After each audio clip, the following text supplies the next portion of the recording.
नमस्कार।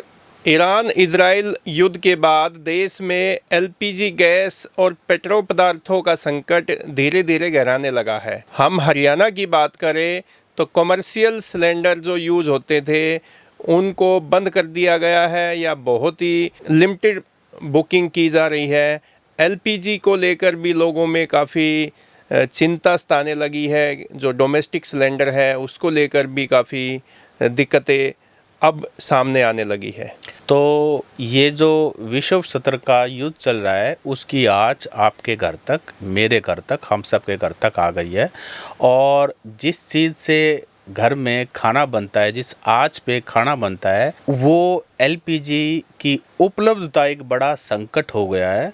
और आजकल आप किसी से बात कर लीजिए, सब यही कहते हैं कि हमने अपना सिलेंडर के लिए बुकिंग कराई थी लेकिन अभी तक हमें रिफ़िल नहीं मिला है।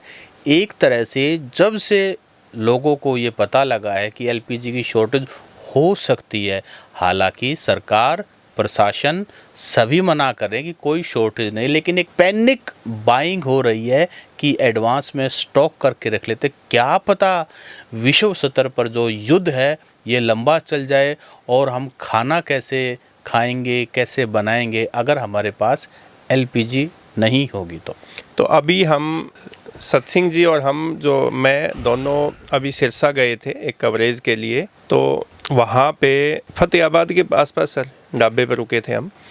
तो वहाँ पे हमने चाय ऑर्डर की और ब्रेकफास्ट के लिए पकोड़े और कुछ हल्का फुल्का सोचा कि चाय के साथ ले लेते हैं। तो जो ढाबे के संचालक थे सर, उन्होंने जो बताया कि भाई चाय तो मिल जाएगी लेकिन पकोड़े आपको नहीं मिल पाएंगे, क्योंकि कई दिन से कमर्शियल सिलेंडर हमें नहीं मिल पा रहा है, जिसकी वजह से हमने जो कुकिंग का जो काम था उसमें लिमिटेड सी चीज़ें रखी है। तवे की रोटी हमने बंद कर दी है, तंदूर की रोटी हम दे रहे हैं।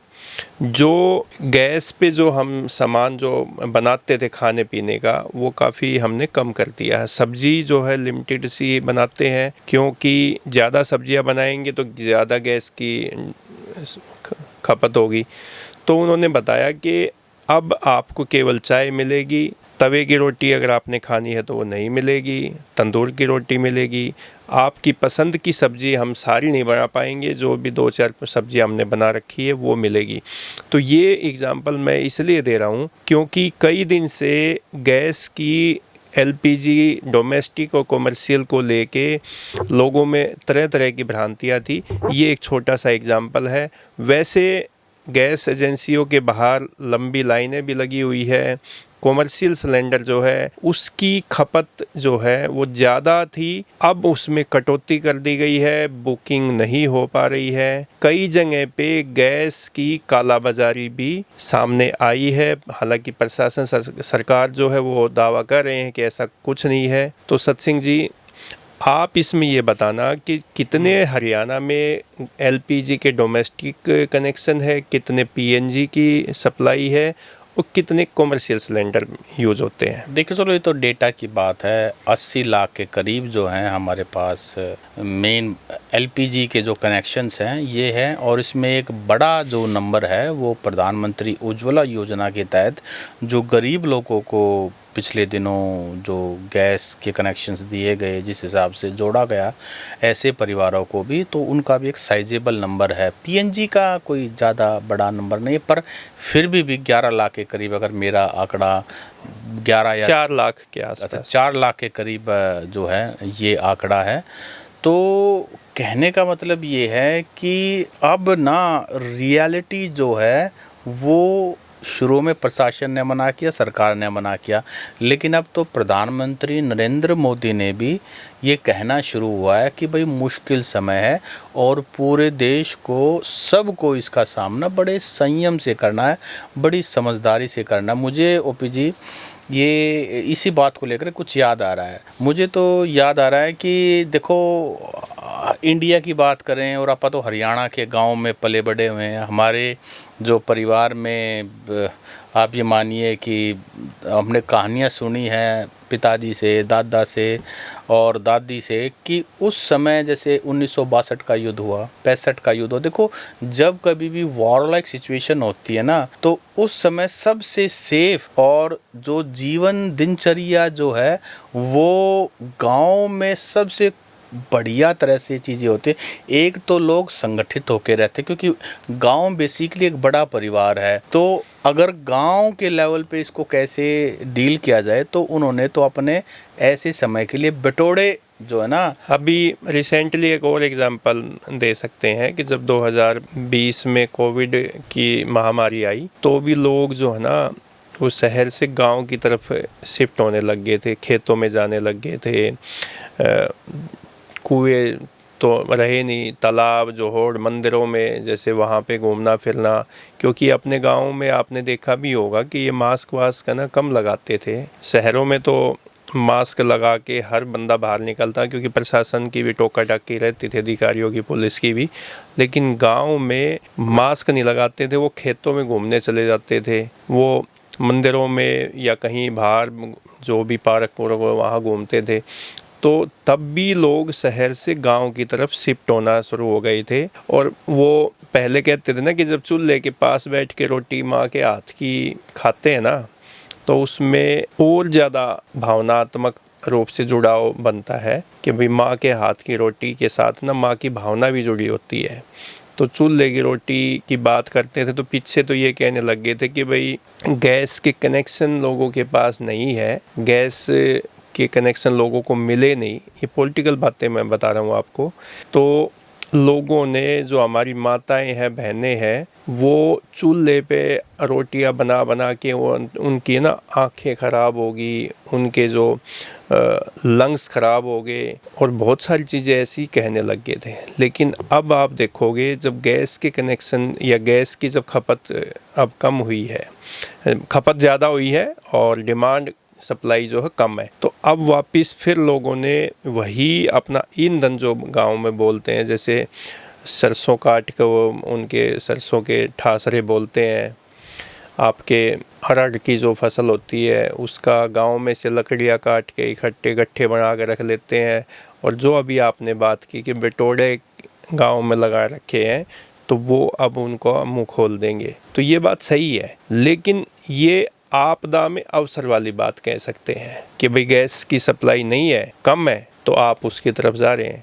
नहीं, मैं इसलिए कह रहा हूँ कि जब कभी ऐसी सिचुएशन होती है तो गांव में सारा गांव इकट्ठा हो जाता है। देखो, शहरों को गांव से सीखना चाहिए। उस समय आपसदारी, आप के पास कुकिंग गैस नहीं है तो बटोड़े में से गोश्ते मांगने हैं, उधारे भी दे देते थे। आपस में उधारे भी दे देते हैं और आपसदारी उनकी लेडीज़ की आपस में चलती। लेकिन आज के दिन मैं कह रहा हूँ, आप किसी से सिलेंडर मांग के देख लो, वो कहता है कि भाई कुछ भी मांग ले। मीम्स बनी हुई है सिलेंडर जो है ना, सिलेंडर नहीं मांग लेगा, अपनी दोस्ती रिश्तेदारी जो है ना सारी ख़त्म है, सिलेंडर नहीं है। तो बेसिकली इसका कहने का मतलब क्या है कि इस चीज़ की शॉर्टेज है और बहुत सारे रेस्टोरेंट, बहुत सारे ऐसे होटल्स, उन्होंने अपने ऑपरेशंस टेम्पररी तौर पे एक बार बंद कर दिए हैं क्योंकि अभी कमर्शियल सिलेंडर्स उपलब्ध नहीं है। मेरे एक दोस्त हैं, मैंने पहले भी एग्जांपल दिया था, मेरे एक दोस्त हैं, उनके बेटे की शादी है 15 तारीख की। तो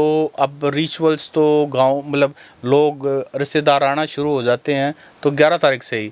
तो वो कमर्शियल सिलेंडर लेने गया तो उसको मना कर दिया कि भाई कोई उपलब्ध। तो वो कह रहे कि भाई अब क्या करूं, क्योंकि शादी में तो गैस भी ज़्यादा, क्योंकि हर चीज़ गैस भी बनती है शहरों में, तो बड़ा एक चैलेंज आ गया। तो उसका भी ये कहना था, अगर गांव में होता तो जैसे तैसे चूल्हे बना लेते, कुछ और लाकड़ी आते, कुछ और कर लेते, लेकिन अब शहर में बड़ा चैलेंज आ गया है। तो कहने का मतलब ये है कि एलपीजी जो है ना वो एक रियलिटी है कि अभी लोगों ने पैनिक बाइंग भी शुरू कर दी है और साथ साथ उसकी शॉर्टेज जो है ना वो लोगों को बाइट करना शुरू कर दी। मैं तो अपने साथियों को जो है ना, जो हमारे सब्सक्राइबर, उनको एक बात कहना चाहूँगा, आपके घर कोई मेहमान आता है ना और आप भी अपने डे टू डे रूटीन में गैस को बचाने के जितने भी नियम हैं, जितने भी फॉर्मूले हैं, वो अपनाने शुरू कर दीजिए। मैंने एक लिस्ट तैयार की है और लिस्ट में ये है कि भाई कौन कौन सी ऐसी डिश हैं जो ज़्यादा एलपीजी लेती हैं। जैसे डीप फ्राइड फूड है, समोसा, पकोड़ा, पूरी, कचौड़ी, भाई क्योंकि इनमें बहुत ज़्यादा हाई फ्लेम और काफ़ी उसमें वो लगती है, गैस लगती है, उनको बंद कर दीजिए। और शरीर को भी ख़राब करती है। दाल मखनी बंद कर दो, राजमा बंद कर दो, छोले भटूरे भाई क्योंकि वो तले जाते हैं और तलने में हाई फ्लेम में लंबा टाइम लगता है। खीर, राबड़ी, खोया एक बार के लिए इनको भी, क्योंकि खीर बनाने में आपको पता है उसको आपको आँच पे लंबे समय तक रखना पड़ता है। चिकन करी, मटन करी, हालांकि हमारे तो ज़्यादातर वेज आदमी हैं तो ये तो एक चलो इंटरनेट ने, लेकिन मेन बात है ना भाई सब कम बंद कर दिया। खाना के है तो भाई रोटी खाओ, फुल्का खाओ, तो वो जो ना क्या चटनी बना चटनी की आदत डाल लो, फिर पोहा, उपमा, भिंडी और अपना पत्ता गोभी, beans, boiled egg, boiled potato. भाई कुछ समय जो है ना अपनी गैस बचा के ये छोटी छोटी चीज़ों को आप जिसमें गैस कम लगे वो शुरू करो, क्योंकि देखो जब कभी भी संकट आता है ना वो हमें सिखाता भी बहुत कुछ है।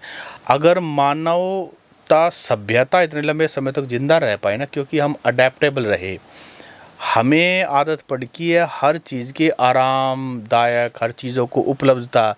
लेकिन अब ये जो सिचुएशन है मुश्किल समय, ना हमें अपने लिए कोई प्रॉब्लम क्रिएट करनी, ना समाज के लिए, ना देश के लिए। ऐसे समय में पूरे संयम के साथ प्रशासन, सरकार, आपसदारी, भाईचारा सबका सहयोग करके और अपना एडजस्ट करके चलना है। इसीलिए एलपीजी कोई हमारे देश ने क्रिएट नहीं की। आप लोगों को पता है कि ईरान और इजराइल का वार चल रहा है और जहाँ से हमारी बहुत बड़ी सप्लाई आती है, स्ट्रेट ऑफ हॉर्मुज, वहाँ पर ईरान ने ना यूएस के ना यूरोपियन के किसी के भी वहाँ से शिप नहीं पास होने दे रहे हैं, क्योंकि वहाँ खतरा है, जान को भी खतरा है और जो सप्लाई है उसको भी खतरा है। तो ये एक इंटरनेशनल इशू है, लेकिन समाधान हमारे को देसी तरीके से आपसदारी में करने हैं। तो ऐसे समय में समझदारी हमें एक और भी इसका ऑप्शन है एलपीजी ना मिलने से, एलपीजी कैसे बचाया जा सकती है। इलेक्ट्रिक कुकिंग की तरफ आप जा सकते हैं। आप इंडक्शन चूल्हा ले सकते हैं, इलेक्ट्रिक आप केटल ले सकते हैं जिसमें आप चाय बना सकते हैं, दूध गर्म कर सकते हैं, गर्म पानी कर सकते हैं, सूप भी बना कर पी सकते हैं गर्म पानी से। तो आप ये जो इलेक्ट्रिक कुकिंग की तरफ भी जा सकते हैं। इससे बिजली जो है वो गैस से तो कम खर्चीली होती है, क्योंकि यूनिट के अगर आप अंदाज़ा लगाओगे तो आपकी एलपीजी जो है वो महंगी पड़ती है और बिजली जो है वो सस्ती पड़ती है। आप देखोगे पिछले 4-5 दिन से जो इंडक्शन चूल्हों की जो डिमांड है वो 3 से 4 गुना ज़्यादा बढ़ गई है, रेट भी बढ़ गए है, डिमांड भी बढ़ गई है। और एक बात और, लाल बहादुर शास्त्री जिस समय हमारे देश के प्रधानमंत्री थे, उस समय युद्ध हुआ था इंडिया का, तो उस समय 1960 से पहले ना हमारे देश में अनाज इतना नहीं होता था, तो उन्होंने जो फास्टिंग का सिस्टम है वो उस समय शुरू किया था। तो कहने का मतलब ये है कि ऐसे समय में हमें फॉर्मूले जो है ना वो देसी फॉर्मूले, देसी नुस्खे जो है निकालने पड़ेंगे। और फास्ट फूड भी करना पड़े तो कोई नहीं मरेगा। आजकल समस्या पता है, बिना खाए कोई नहीं मरता, आजकल हम ज़्यादा खाने से मरते हैं। तो कहने का मतलब है अपने आप को एडजस्ट करना है, रेगुलेट करना है और देश का, प्रशासन का, सरकार का, सबका सहयोग करना है। और एलपीजी गैस की ना जमाखोरी से भी आपने खुद को बचाना है। नमस्कार। नमस्कार।